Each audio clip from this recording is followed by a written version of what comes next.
standing now in John McGahern's forest here.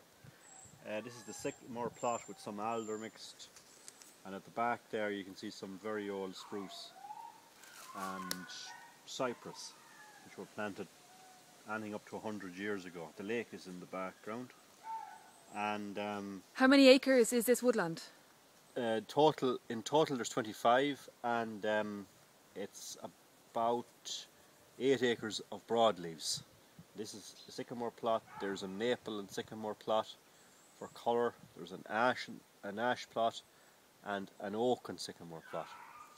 And they're doing fine. We'll now make a decision soon as to do some tending work here and take out some of the more poorly developed stems and smaller trees as well. And then John McGahern's forest will be fine.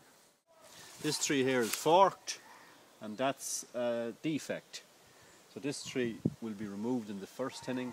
This one beside it is small, so it can be removed.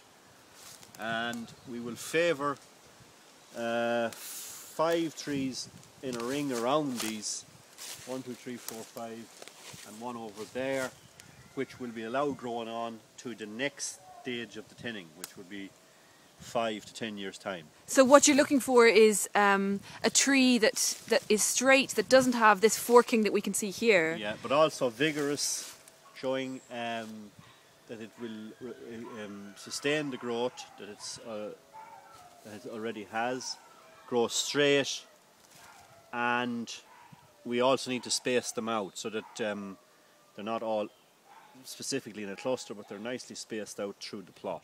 John was interested in trees. He had this piece of land which he wasn't using for very much at the time, and he decided that planting trees would be a good idea. He also was keen to have broadleaves planted, and he asked me about that and if I could help him, and we took John on as part of the project at the time in 1994, and we've achieved a successful broadleaf forest for John. And did he specify what kind of trees he wanted? What species? He was keen that there would be a nice mixture and that they would look well and enhance the area, because John loved this part of Ireland, and what he wouldn't have wanted was a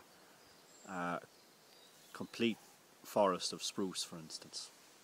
And why was he interested in deciduous trees? Well, deciduous trees, I think, for anybody who's involved in art or writing, my impression was that deciduous trees give more back in terms of not alone landscape, but in terms of diversity of end uses, as for instance the lye maker will be able to fetch his lye tree here, the hurley maker, the chair maker, the furniture maker, and these are all people, of course, that are important in any rural society.